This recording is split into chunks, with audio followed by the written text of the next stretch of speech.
Good morning, everyone. Happy Monday. It is August 18th. Lisa, Lydia, Scott with you here this morning. Thanks for joining us live on Facebook.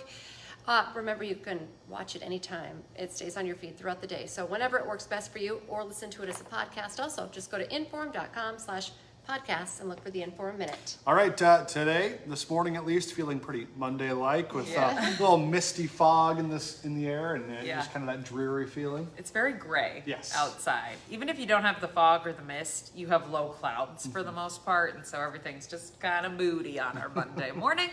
Everything will shake up though. Wind flips around to the northwest, picks up a touch this afternoon, especially the further west that you go, and helps to get rid of the fog, helps to send off clouds off to the east, and then sunshine takes over. So sun is on its way. It's just going to take some time today.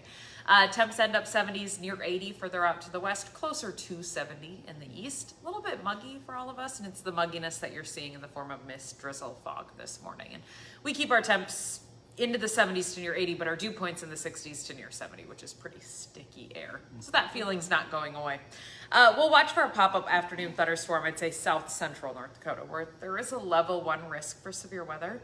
1 inch hail, 60 mile per hour winds, some downpours would be the main threats of any of those cells if they do develop. It's kind of a conditional day for some of that. Those would clear out, I'd say by 10 o'clock, they're long gone. We're quiet overnight with a mostly clear sky, which means we'll probably watch out for fog again tomorrow morning. So 24-hour heads up that your Tuesday morning drive is probably a little bit soupy too. Okay. Sunshine though for Tuesday afternoon and Wednesday afternoon. Temps make it low to mid 80s, so nice and warm. A little bit of stickiness out there to make it feel even hotter. Not much for wind, pretty quiet if you're looking to do things outside, yard work, lawn mowing. Maybe the lawn needs to dry up a little bit, so by Wednesday you could do some yard work outside. Maybe you want to golf if you don't mind it being sweaty. Might need to. Couple nice days, final day of summer for a lot of kiddos around either today if they start tomorrow or Wednesday if they start Thursday. Obviously West Fargo starts on Thursday, so that's a nice last day of summer. 85, muggy, sure, but not a bad day.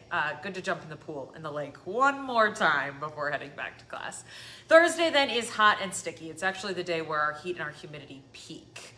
And then we'll watch out for a cold front to push in Thursday afternoon, Thursday evening. So that'll be your next line of thunderstorms, some of which will be strong to severe. So hail, wind looks like the primary threats right now.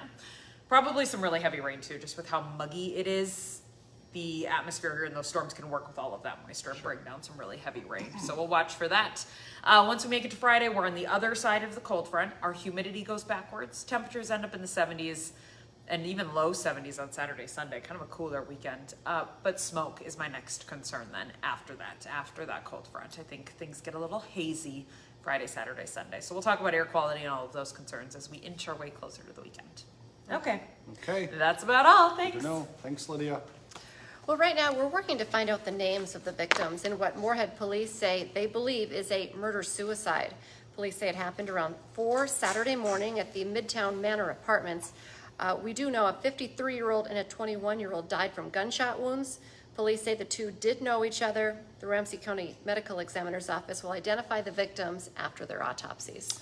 A Grand Forks man accused of murder is back in court today. Donald Bartlett is accused of beating his friend, 49-year-old Anthony Keel, to death.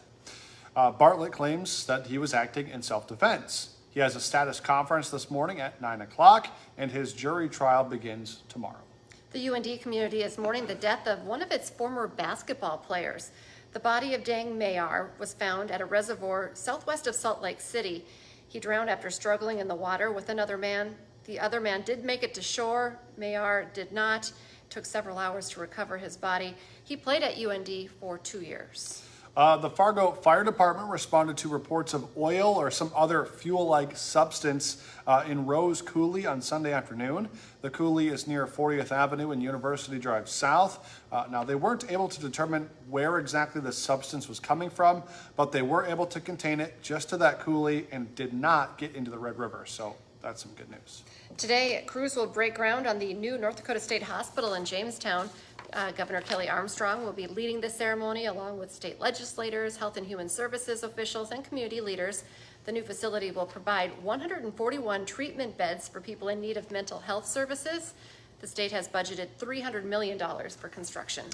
Big national headline this morning. Today, a number of world leaders are planning to attend talks between Ukraine's President Volodymyr Zelensky and President Donald Trump in Washington, D.C. at the White House. They are meeting, of course, to discuss Russia's war on Ukraine and a potential peace deal. The meeting comes on the heels of President Trump's summit in Alaska with Russian President Vladimir Putin. President Trump is expected to outline some of Putin's demands today, including Ukraine giving up Crimea, which Russia illegally annexed in 2014.